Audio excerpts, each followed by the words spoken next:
Welcome to my video. সুপ্রিয় দর্শকবৃন্দু, আপনাদেরকে আন্তরিক অভিনন্দন এবং আমার পক্ষ থেকে সালাম। আসসালামু আলাইকুম। ভিডিওটি আপনি শুরু করেছেন না মানে আপনি কিছু জেনেছেন। আমি আজকে সর্বপ্রথম আপনাদের সামনে ছোট্ট একটি বিষয় নিয়ে আলোচনা করব।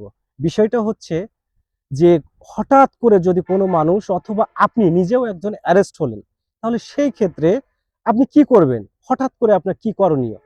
যে কোন মামলাতে আপনাকে অ্যারেস্ট করা হয়েছে, কেন অ্যারেস্ট করা হয়েছে, হঠাৎ করে একটা পুলিশ অফিসার এসে আপনাকে অ্যারেস্ট করলো। তখন আপনি কি পদক্ষেপ নিবেন? ছোট্ট একটি বিষয় নিয়ে আমি আলোচনা করব। যখন হঠাৎ করে আপনাকে কোনো পুলিশ অফিসার আপনাকে অথবা আপনার পরিচিত কাউকে এসে অ্যারেস্ট করলো, তখন আপনি যে সর্বপ্রথম যে পদক্ষেপটা গ্রহণ করবেন, সেটা হচ্ছে আপনি ওই পুলিশ অফিসারকে প্রশ্ন করার আপনার অধিকার আছে যে কোন মামলাতে আপনাকে অ্যারেস্ট করা হয়েছে। এবং কেন অ্যারেস্ট করা হয়েছে এবং কি ধরনের মামলা আপনার বিরুদ্ধে এলিগেশনটা আনা হয়েছে। আপনি পুলিশ অফিসারকে প্রশ্ন করতে পারেন। যদি পুলিশ অফিসার আপনাকে না জানিয়ে আপনাকে নিয়ে চলে যায়, তখন আপনি একটা কাজ করবেন, যেটা নরমালি সাধারণত আমাদের পুলিশ অফিসার অনেক সময় বলতে চায় না। তখন আপনি একটা কাজ করতে পারেন। সেটা হচ্ছে আপনাকে কোন মামলাতে অ্যারেস্ট করা হয়েছে জাস্ট মামলা নাম্বারটা নিয়ে নিবেন।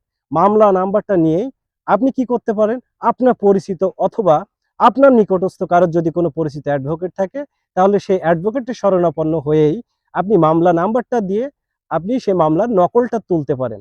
কোর্টের থেকে যখন আপনি মামলা নাম্বারটা দিয়ে নকলটা উঠাবেন, তখন আপনি বিস্তারিত ডিটেইলসে সবকিছু জানতে পারতেছেন যে কি ধরনের মামলা আপনার বিরুদ্ধে হয়েছে, কে এলিগেশনটা এনেছে এবং কি টাইপের মামলাটা আপনার হয়েছে। নরমালি সাধারণত যদি আমাদের বিডি লতে ২ ধরনের মামলাটা হয়। মামলার ভেতরে ২ ধরনের বলা হয়, সেটা হচ্ছে যে জামিনযোগ্য সেকশন এবং জামিন অযোগ্য সেকশন। আপনি যদি দেখেন যে ওই মামলাটা আপনার জামিনযোগ্য সেকশন, তাহলে যেকোনো অ্যাডভোকেটের মাধ্যমে আপনি একটা জামিনের পিটিশন দিলে আপনি জামিন পেয়ে যাবেন। সুপ্রিয় দর্শকবিন্দু, এই ছোট্ট একটি বিষয় নিয়ে আলোচনা আপাতত আমি এখানে শেষ করছি।